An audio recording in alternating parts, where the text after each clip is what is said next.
Hey guys, welcome back to my YouTube channel, The Medico's World, and I'm your mentor, Rupali Sharma. तो student, इस lecture के अंदर हम लोग करेंगे क्लास 11th का chapter biological classification. So let's get started. सबसे पहले तो जिन लोगों ने सब्सक्राइब नहीं किया है चैनल को, यहाँ पे नीचे क्यूआर कोड दिया हुआ है, जल्दी जल्दी से इसको स्कैन करो और बेल आइकन को प्रेस करके चैनल को सब्सक्राइब कर लो। सेशन को फटाफट से लाइक कर दो एंड शेयर कर दो, और अगर अच्छा लगे तो कमेंट्स में रेड हार्ट कमेंट करो। So let's get started. देखो, सबसे पहले यहाँ पे इंट्रो दिया हुआ है, तो वो उसी से स्टार्ट करते हैं। Since the dawn of civilization, there have been many attempts to classify living organisms. It was done instinctively, not using criteria that were scientific, but born out of a need to use organisms for our own use, for food, shelter, and clothing. Aristotle was the earliest to attempt a more scientific basis for classification. He used simple morphological characters to classify plants into trees, shrubs, and herbs. He also divided animals into two groups, those which had red blood and those that did not. तो देखो यहाँ पे क्या बोला गया है कि जैसे जैसे जो हमारी सिविलाइजेशन थी, जो सभ्यता थी, वो क्या थी, पुरानी थी, जो पुराने टाइम में था, वहां पे क्या बहुत सारे अटेम्प्ट ट्राई किए गए, वहां पे बहुत सारे ट्राई किया गया क्या क्लासिफाई करने का, जो लिविंग ऑर्गेनिजम्स है उनको। अब उन्होंने कैसे क्लासिफाई किया, उन्होंने कोई क्राइटेरिया यूज नहीं किया, लिखा है ना नॉट यूजिंग एनी क्राइटेरिया जो साइंटिफिक हो, लेकिन उन लोगों ने कैसे क्लासिफाई किया, जो हमारी यूजेस है, हमारे खुद की यूज के बेस पे, जैसे कि फूड, शेल्टर और क्लॉथिंग, यही हमारी बेसिक नीड्स होती है ना, तो इनके बेसिस पे ही लिविंग ऑर्गेनिज्म को क्लासिफाई किया गया। कोई ऐसा साइंटिफिक मेथड यूज नहीं किया गया, कोई एक्सपेरिमेंट वगैरह यूज यहाँ पर नहीं किया। तो सबसे पहले कौन आया, एरिस्टोटल आया, जिन्होंने सबसे पहले क्या किया, एक अटेम्प्ट लिया और क्या किया, साइंटिफिक बेसिस पर क्लासिफिकेशन कर दी। उन्होंने क्या किया, सिंपल जो मॉर्फोलॉजिकल कैरेक्टरिस्टिक्स हैं प्लांट के, उसके अकॉर्डिंग उनको क्लासिफाई किया, किसके अंदर, ट्रीज के अंदर, श्रब्स के अंदर और हर्ब्स के अंदर। छोटी क्लासेस में हम लोग पढ़ते हैं ना, हर्ब, श्रब और ट्री। हर्ब क्या होते हैं, जो छोटे छोटे बिल्कुल बुशेस कहते हैं ना, जिनको घास फूस। श्रब हर्ब से थोड़े बड़े होते हैं, मीडियम साइज के, और ट्रीज बिल्कुल बड़े बड़े। और उन्होंने क्या किया, प्लांट्स को तो डिवाइड कर दिया हर्ब, श्रब और ट्री में। एनिमल्स को डिवाइड किया दो ग्रुप में, कौन कौन से, जिनके पास रेड ब्लड है और जिनके पास रेड ब्लड नहीं है। फिर नेक्स्ट है इन लिनियस टाइम। अब किसका टाइम हो गया, एरिस्टोटल तो तुम लोग यहाँ पे पढ़ चुके हो, अब टाइम आ गया लिनियस का। तो लिनियस के टाइम पे, एक सेकेंड, तो लिनियस के टाइम पे क्या हुआ, टू किंगडम क्लासिफिकेशन सिस्टम आया, जिसके अंदर कौन कौन से दो किंगडम बनाए गए, जो हमारे मेन किंगडम्स होते हैं प्लांटेरी एंड एनिमेलिया, ये दो किंगडम्स में क्लासिफाई किया गया।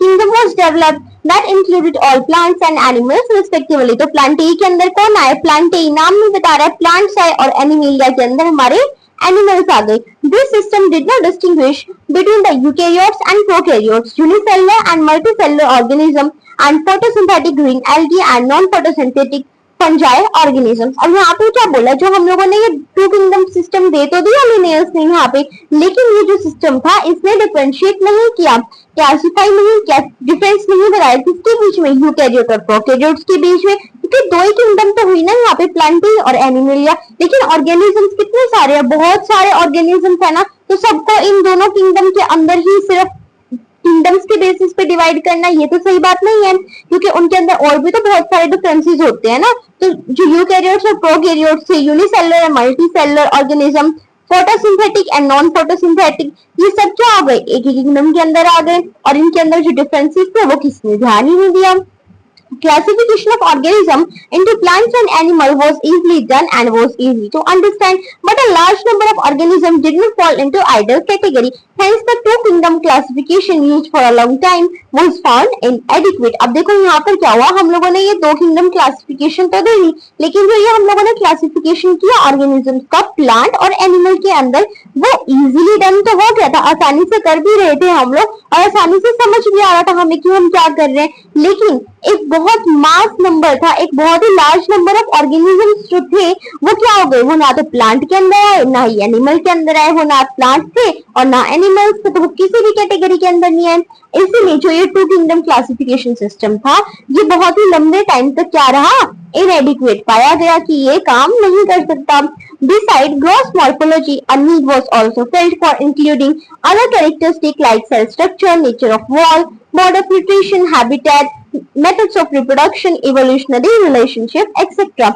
Classification system for the living organism have hence undergone several changes over the time. Though plant and animal kingdom have been a constant under all different systems, the understanding of what groups of organisms be included under these kingdoms have been changing. The number and nature of other kingdoms have also been understood differently by different scientists over the time. तो देखो यहाँ पर इस पूरे paragraph के अंदर क्या बोला गया है, सिंपल सी बात है कि जो ग्रॉस मॉर्फोलॉजी थी उसके बारे में भी इन लोगों को सोचना चाहिए था। और भी तो दूसरे कैरेक्टरिस्टिक थे ना, जैसे कि सेल स्ट्रक्चर हो गया, नेचर ऑफ वॉल है, न्यूट्रिशन का क्या मोड है, हैबिटेट, उनका रिप्रोडक्शन का मोड और उनके जो इवोल्यूशनरी रिलेशनशिप है, इनके बारे में तो टू किंगडम क्लासिफिकेशन में किसी ने ध्यान ही नहीं दिया, तो इसीलिए वो इनएडिक्वेट मानी गई। अब जो ये क्लासिफिकेशन सिस्टम था लिविंग ऑर्गेनिज्म का, इसके अंदर बहुत सारे चेंजेस किए गए ओवर द टाइम। जैसे जैसे टाइम बीत रहा था बहुत सारे चेंजेस इसके अंदर आ रहे थे, लेकिन इन चेंजेस के आने के साथ साथ जो प्लांट और एनिमल किंगडम थी वो कैसी रही, वो कांस्टेंट रही सारे के सारे सिस्टम में। कि या तो लोगों ने टू किंगडम क्लासिफिकेशन दिया या एरिस्टोटल का क्लासिफिकेशन था, चाहे किसी ने भी क्लासिफिकेशन दिया, कितने भी चेंजेस आए, लेकिन जो प्लांट और एनिमल किंगडम थे वो क्या रहे, कांस्टेंट रहे, उनको किसी ने चेंज नहीं किया। द अंडरस्टैंडिंग जो थी इन ग्रुप्स की या ऑर्गेनिजम्स की जो इंक्लूडेड थे इन किंगडम्स के अंदर वो भी चेंज होते रहे। जो नंबर था और नेचर था किंगडम्स का वो भी अंडरस्टूड किया गया, उनको देखा गया differently by the different scientist over the time. तो यहाँ पे क्या बोला है कि जो हमारे आर.एच. व्हिटेकर थे 1969 के अंदर इन्होंने प्रपोज किया, इन्होंने दिया क्या, एक 5 किंगडम क्लासिफिकेशन। अभी पीछे देखो हमने थर्ड क्लासिफिकेशन पे आ गए हम लोग। पहली कौन सी थी, एरिस्टोटल की, सेकंड थी लिनियस की two kingdom classification, and third हम लोग पढ़ रहे हैं आर.एच. व्हिटेकर की 1969 में दी थी 5 किंगडम क्लासिफिकेशन। 5 किंगडम बना दी, कौन कौन सी, monera, protista, fungi and plantae और एनिमिलिया तो क्या थे, कांस्टेंट रहे थे। जो मेन क्राइटेरिया था क्लासिफिकेशन का जो इन्होंने यूज किया, उसके अंदर क्या क्या आता है, सेल का स्ट्रक्चर आता है, body organisation, mode of nutrition, reproduction and phylogenetic relationship, जो हमको यहाँ ऊपर टेबल में भी दिखाया हुआ है। Give a comparative account of different characteristic of the 5 kingdoms. अब देखो एक बार पहले यहाँ तक रीड करते हैं just. The three domain system has also been proposed that divide the kingdom Monera into 2 domains. अब देखो जो 3 डोमेन सिस्टम था वो भी दिया था, ये तो था हमारा 5 किंगडम, लेकिन अब हमने क्या बना दी, 3 डोमेन बना दी। कि जो किंगडम थी मोनेरा उसको 2 डोमेन के अंदर डिवाइड किया गया, और जो बाकी यूकेरियोटिक ऑर्गेनिजम्स बच गए, जितने भी यूकेरियोटिक किंगडम है, देखो एक मोनेरा को छोड़ के ना बाकी सारे यूकेरियोटिक हैं, तो मोनेरा को ही हमने 2 के अंदर डिवाइड कर दिया, और बाकी जितने भी बच गए, ये 4 बच गए ना किंगडम आर.एच. के अकॉर्डिंग तो जितने भी यूकेरियोटिक बच गए ये चारों के चार क्या हो गए, एक ही डोमेन के अंदर डाले गए। तो कैसा सिस्टम बन गया हमारा, यहाँ पे 6 किंगडम क्लासिफिकेशन बन गया। थर्ड डोमेन मतलब 3 domain and 6 kingdom classification. 3 domain तो समझ आया कि 2 डोमेन तो निकले मोनेरा में से, और बाकी की जो 4 बच गए उन सबको एक के अंदर डाल दिया। अब 6 किंगडम क्लासिफिकेशन कैसे हुआ, यहाँ पर 5 तो ये हमारे थे, मोनेरा को 2 में डिवाइड कर दिया ना, तो 2 मोनेरा के और बाकी के 4 बचे हुए, तो टोटल कितने हो गए, 2 + 4 6 हो गए हमारे यहाँ पर। तो अब एक बार टेबल देखो यहाँ पे,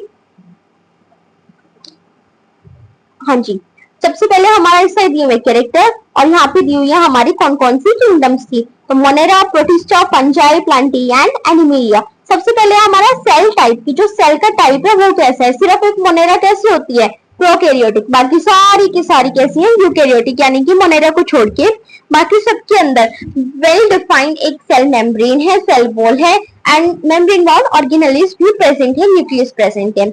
लेकिन प्रोकैरियोट के अंदर पूरी membrane bound organelles and cell membrane present नहीं है।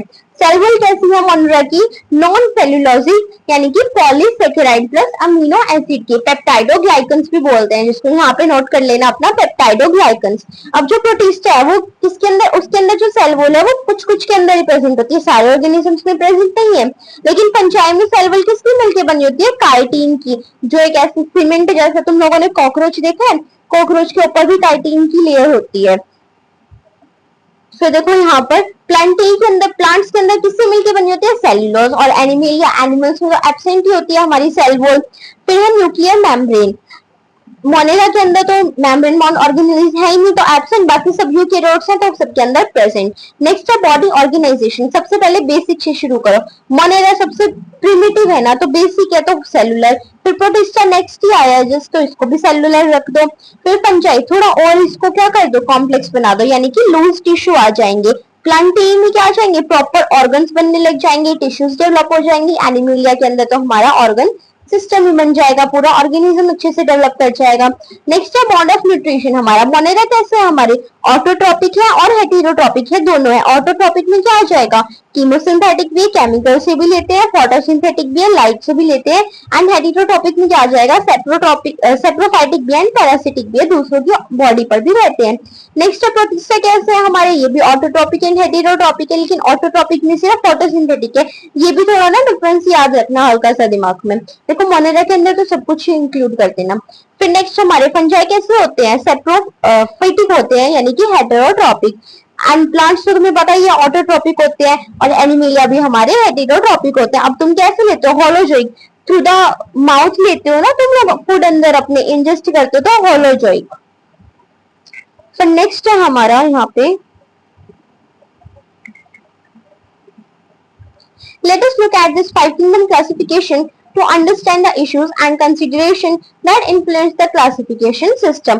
Earlier classification system included bacteria, blue-green algae, fungi, mosses, fern, gymnosperm and the angiosperm under plants. अब यहाँ पे क्या बोला, जब हम इस फाइव किंगडम क्लासिफिकेशन को देखते हैं, अच्छे से इसको अंडरस्टैंड करते हैं, तो हमारे सामने बहुत सारे इश्यूज और कंसिडरेशंस आते हैं जो इन्फ्लुएंस करते हैं, अफेक्ट करते हैं इस क्लासिफिकेशन सिस्टम को। सबसे पहले जो क्लासिफिकेशन सिस्टम दिया गया उसके अंदर क्या था, हमारे bacteria, blue green algae, fungi, mosses, fern, gymnosperm and angiosperm, इन सबको किसके अंदर रखा गया, प्लांट्स के अंदर रखा गया, क्योंकि पहले तो सिर्फ दो ही किंगडम बनाए थे ना, प्लांटेरियम एंड एनिमेलिया, तो ये सारे जितने भी लिविंग ऑर्गेनिज्म है इन सबको प्लांट्स के अंदर रख दिया। The character that unified this whole kingdom was that all the organism included had a cell wall in their cell. अब इनको प्लांट्स के अंदर ही क्यों रखा गया, एनिमल्स के अंदर क्यों नहीं रखा, यहाँ पे सिर्फ एक ही कैरेक्टरिस्टिक को इन लोगों ने क्या किया, इंक्लूड किया, एक ही कैरेक्टरिस्टिक को देखा, वो कौन सा था कि इन सबकी एक सेल वॉल प्रेजेंट थी। This place together groups which widely differ and other characteristic. इन्होंने सिर्फ सेल वॉल देखा, लेकिन बाकी की इनकी कैरेक्टरिस्टिक तो क्या थे, बहुत ही ज्यादा डिफरेंट थे, डिफर कर रहे थे। It brought together the prokaryotic bacteria and the blue green algae, cyanobacteria, BGA with other groups which were eukaryotic। यहाँ पे क्या हुआ, जो प्रोकैरियोटिक बैक्टीरिया था वो किसके साथ आ गया, जो हमारी बीजीए है साइनोबैक्टीरिया के साथ आ गया, जो क्या थी, यूकैरियोटिक थी। लेकिन ये कैसा था, हमारा बैक्टीरिया प्रोकैरियोटिक था। तो प्रोकैरियोटिक एंड यूकैरियोटिक में कोई डिफरेंस ही नहीं बचा यार, यहाँ पर तो दोनों को सिमिलर एक ही के अंदर रख दिया तुम लोगों ने। It also grouped together the unicellular organism and the multicellular ones, say for example Chlamydomonas and Spirogyra were placed together under algae। अब यहाँ पे यूनिसेलुलर और मल्टीसेलुलर को भी इकट्ठे रख दिया। देखो किस किस को इकट्ठे रखना है, पहले तो ये जो तीन चार ऑर्गेनिज्म के नाम दिए हुए इन सबको प्लांट्स के अंदर रख दो। फिर क्या करो तुम लोग, यूकैरियोट और प्रोकैरियोट को इकट्ठे रख दो। प्रोकैरियोट में क्या आ गया, तुम्हारा बैक्टीरिया, और यूकैरियोट्स में तुम्हारी बीजीए आ गई। फिर यूनिसेलुलर एंड मल्टीसेलुलर को एक साथ रख दो, कौन कौन से, क्लामाइडोमोनास एंड स्पाइरोगायरा को रख दो किसके अंदर, एल्गी के अंदर। The classification did not differentiate between the heterotropic group। अब हेटेरोट्रोपिक और ऑटोट्रोपिक को भी इकट्ठे रख दो। हेटेरोट्रोपिक में क्या आ जाएगी, फंजाई, और ऑटोट्रोप्स क्या होता है, तुम्हारे ग्रीन प्लांट्स, इनको भी क्या कर दिया, characteristic difference in their wall composition थी, लेकिन फिर भी इन लोगों ने सेम रख दिया एक ही किंगडम के अंदर। फंजाई की कैसे थी, सेल वॉल काइटिन की बनी हुई थी, और प्लांट्स की सेल्यूलोसिक थी, लेकिन फिर भी तुम इनको इकट्ठे रख रहे हो। When such characteristics were considered, the fungi were placed in a separate kingdom, kingdom fungi। लेकिन जब हम लोगों ने ध्यान दिया, हमें याद आया कि अच्छा फंजाई फिर तो काइटिन की बनी हुई है यार सेल वॉल, तो क्या कर दिया, फंजाई को अलग रख दिया, सेपरेट कर दिया, और क्या किंगडम का नाम दिया, kingdom fungi. All prokaryotic organism were grouped together under kingdom Monera। अब जब याद आया कि अच्छा प्रोकैरियोट और यूकैरियोट को भी इकट्ठे रख दिया, भाई हमने तो कुछ देखा ही नहीं है, तो प्रोकैरियोट को अलग करा, चलो चलो फटाफट प्रोकैरियोट को अलग करो, किसके अंदर रख दो, प्रिमिटिव जो हमारे मोनेरा थे उसके अंदर, और यूकैरियोट बाकी सब धीरे धीरे उनको किसके अंदर रख दो, प्रोटिस्टा के अंदर रख दो। Kingdom Protista has brought together Chlamydomonas, Chlorella, earlier placed in algae within the plants and both having cell walls। अब पहले क्या किया था, जो क्लोरेला था उसको तुम लोगों ने एल्गी के साथ रख दिया गलती से, लेकिन प्रोटिस्टा के अंदर क्या वापस से सब कुछ सही करा, क्लामाइडोमोनास और क्लोरेला को एक साथ रखा। किसके साथ रखा, विद पैरामीशियम एंड अमीबा के साथ, जो पहले किसमें रख दिया था, एनिमल किंगडम के अंदर। कौन रख दिया था पहले, अमीबा एंड पैरामीशियम, लेकिन अब ये चारों किसके साथ आ गए, इकट्ठे आ गए under the kingdom protista. It has put together organisms which in earlier classification were placed in different kingdom. This happened because the criteria for classification changed as the क्यों किया different kingdom में क्यों रखा क्योंकि classification का जो criteria है वही तुम लोगों ने भाई साहब change कर दिया. This kingdom of changes will take place in future too. अब ऐसा तो future में भी होने वाला है, तुम लोगों को थोड़ी ना पता है कि यही सारी similarities रहेंगी. अगर तुम लोगों बहुत अच्छे साइंटिस्ट बन गए, एक्सपेरिमेंट वगैरह करने निकल गए, तो तुम लोगों को तो और भी कैरेक्टरिस्टिक पता लग जाएंगे, और भी डिफरेंसेस पता लगेंगे, तो तुम और नई क्लासिफिकेशन दे दोगे, है ना. This kingdom of changes will take place in future too depending on the improvement in our understanding of characteristic and evolutionary relationship. वही बात बोली हुई है. Over time, an attempt has been made to evolve a classification system which reflect not only a morphological, physiological, and reproductive similarities, but is also phylogenetic. It means based on evolutionary relationship. अब कोई भी characteristic तुम classification system दे रहे हो तो तुम लोगों को सिर्फ morphological, physiological and reproductive characteristics नहीं देखने हैं, उनके अंदर ये सिमिलरिटी नहीं देखनी है. इवोल्यूशनरी रिलेशनशिप यानी कि फाइलोजेनेटिक रिलेशंस भी देखने हैं जो भी ऑर्गेनिज्म है. In this chapter, we will study characteristic of kingdom Monera, Protist and Fungi of the Whittaker system of classification. Kingdom Plantae and Animalia, commonly referred to as plant and animal kingdom, will be separately dealt in chapter 3 and chapter 4. जो हमारा chapter 3 and 4 है वो kingdom प्लांटेरियन kingdom Animalia ही है, तो उनको हम separately देखेंगे 3rd और 4th चैप्टर में. इस चैप्टर के अंदर हम लोग mainly Monera, protist and fungi को देखेंगे. तो कल हम देखेंगे किंगडम मोनेरा नेक्स्ट लेक्चर के अंदर. आज यही तक करते हैं, तो एक बार इसकी अच्छे से रीडिंग ले लेना, कुछ भी ऐसा डिफिकल्ट नहीं है. और जिन्होंने चैनल को सब्सक्राइब नहीं किया जल्दी से क्यूआर कोड स्कैन करो और चैनल को सब्सक्राइब कर दो. कमेंट्स में अपनी क्वेरीज, और अगर अच्छा लगे सेशन तो हार्ट वगैरह या मोटिवेशन कोई कोट भेजो मेरे लिए, यार मेरे को भी मोटिवेशन मिलता रहे. सेशन को लाइक करो, वीडियो को शेयर करो. Please like, share and subscribe the channel. Keep loving, keep supporting, stay tuned. Thank you so much.